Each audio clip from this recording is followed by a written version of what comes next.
Morning बच्चों, आज हम हिंदी के महत्वपूर्ण प्रश्न उत्तर पढ़ते हैं। कौन सी भाषा हिंदी की पूर्ववर्ती भाषा नहीं है? तो इसका आंसर आएगा अंग्रेजी। नीचे दिए गए कवियों में से कौन हिंदी का महाकवि माना जाता है?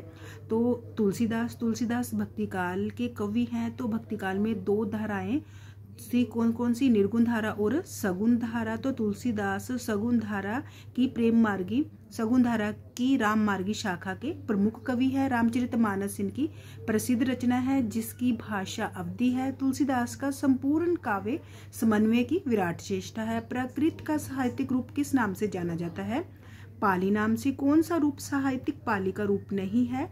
तो खड़ी बोली इसका आंसर। राहुल सांस्कृतायन के अनुसार कौन सा कवि हिंदी का आदि कवि माना जाता है? स्वयंभू।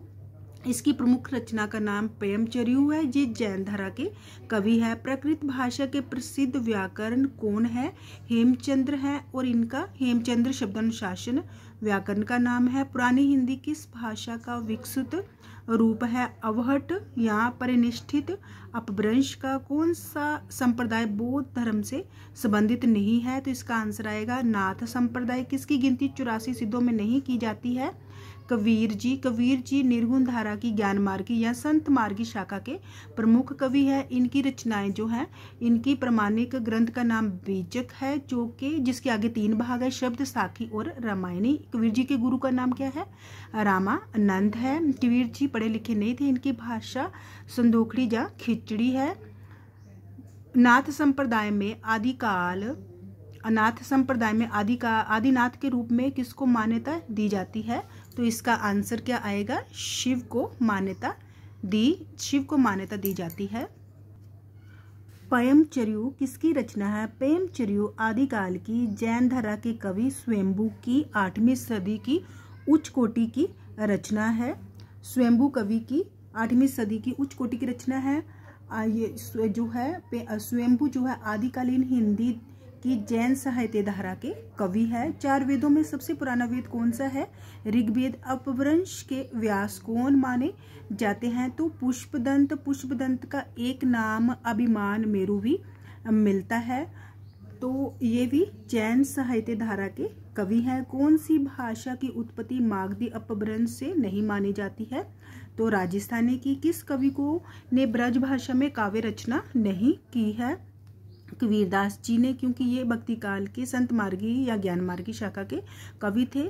तो ये अधिक पढ़े लिखे नहीं थे। इनकी भाषा जो है खिचड़ी या संदोखड़ी है। कौन सा बौद्ध ग्रंथ बौद्ध धर्म से संबंधित है जिसमें तथागत के वचन संकलित किए गए हैं? तो इसका आंसर आएगा त्रिपिटक। अपभ्रंश का पहला महाकाव्य किसे माना जाता है? महापुराण। महाकवि पुष्पदंत का अपभ्रंश में रचित विशाल ग्रंथ है। तो पुष्पदंत जो है जैन धारा के कवि है। इन्हें अपभ्रंश का भभूति भी कहा जाता है। पृथ्वीराज रासो की रचना किसने की? पृथ्वीराज रासो की रचना चंद्रवरदाई ने की। पृथ्वीराज रासो आदिकाल का सर्वाधिक प्रसिद्ध ग्रंथ है। इसका ये प्रबंध काव्य है। इसमें वीर और श्रृंगार रस का प्रयोग हुआ है। अलंकार, अनुप्रास व यमक चंद्रवरदाई के प्रिय है। भाषा राजस्थानी मिश्रित ब्रज भाषा। शैली कौन सी है?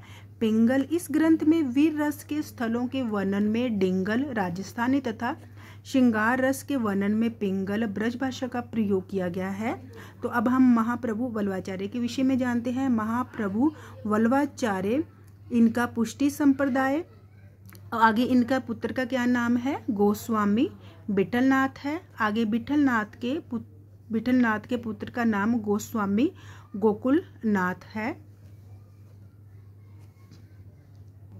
किस भाषा को आरंभ में पिंगल नाम दिया गया? ब्रज भाषा को शोरसेनी अथवा नागक अपभ्रंश से उत्पन्न ब्रज भाषा में साहित्य की रचना विक्रमी की 12वीं शताब्दी से होना आरंभ हुआ। उस समय इसका नाम पिंगल था। डिंगल और पिंगल के विषय में जानते हैं। रामचंद्र शुक्ल ने अपभ्रंश के योग से शुद्ध राजस्थानी भाषा के साहित्यिक रूप को डिंगल कहा है। डिंगल की तर्ज पर ही राजस्थानी कवियों ने पिंगल को जन्म दिया है। डॉक्टर LP टेस्टरी ने इसका अर्थ ग्वारू या अनियमित भाषा से लिया है। हिंदी के विषय में जानते हैं। भाषा के अर्थ में हिंदी शब्द फारस के निवासियों द्वारा दिया गया। हिंदुस्तानी सन 1948-49 में भारत की 14 भाषाओं में से हिंदुस्तानी कोवी भाषा के रूप में स्वीकार किया गया। ऑक्सफोर्ड डिक्शनरी में इसे मुगल बादशाहों की भाषा कहा है। इसके 4 साहित्यिक रूप हैं, हिंदी, उर्दू, दक्खनी और रेखता।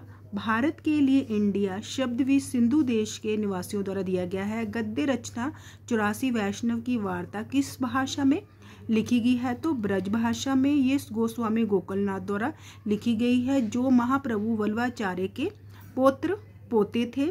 84 वैष्णव की वार्ता में महाप्रभु वल्लभाचार्य के पुष्टि संप्रदाय के शिष्यों का वृतांत मिलता है, जबकि गोकुलनाथ कृत 252 वैष्णव की वार्ता में गोस्वामी विठलनाथ, जो के महाप्रभु वल्लभाचार्य के पुत्र हैं, के शिष्यों की कथाएं जो है मिलती हैं। विद्यापति कवि की रचना का नाम था, तो इसका आंसर आएगा कीर्तिलता। विद्यापति की 3 रचनाएं हैं, कीर्तिलता और कीर्ति पताका और पदावली। कीर्तिलता और कीर्ति पताका जो है अपभ्रंश भाषा में लिखी गई है, जबकि पदावली जो है मैथिली भाषा में लिखी गई है। जिस रचना के कारण विद्यापति जो है मैथिल कोकिल कहलाए, वो उनकी मैथिली भाषा में लिखी पदावली है। मैथिली भाषा में लिखी पदावली है। पदावली में श्रृंगार छंदों का अधिक प्रयोग होने के कारण इनको श्रृंगारी कवि भी कहा जाता है। परंतु ये विद्यापति कौन से कवि हैं? हिंदी के कवि हैं।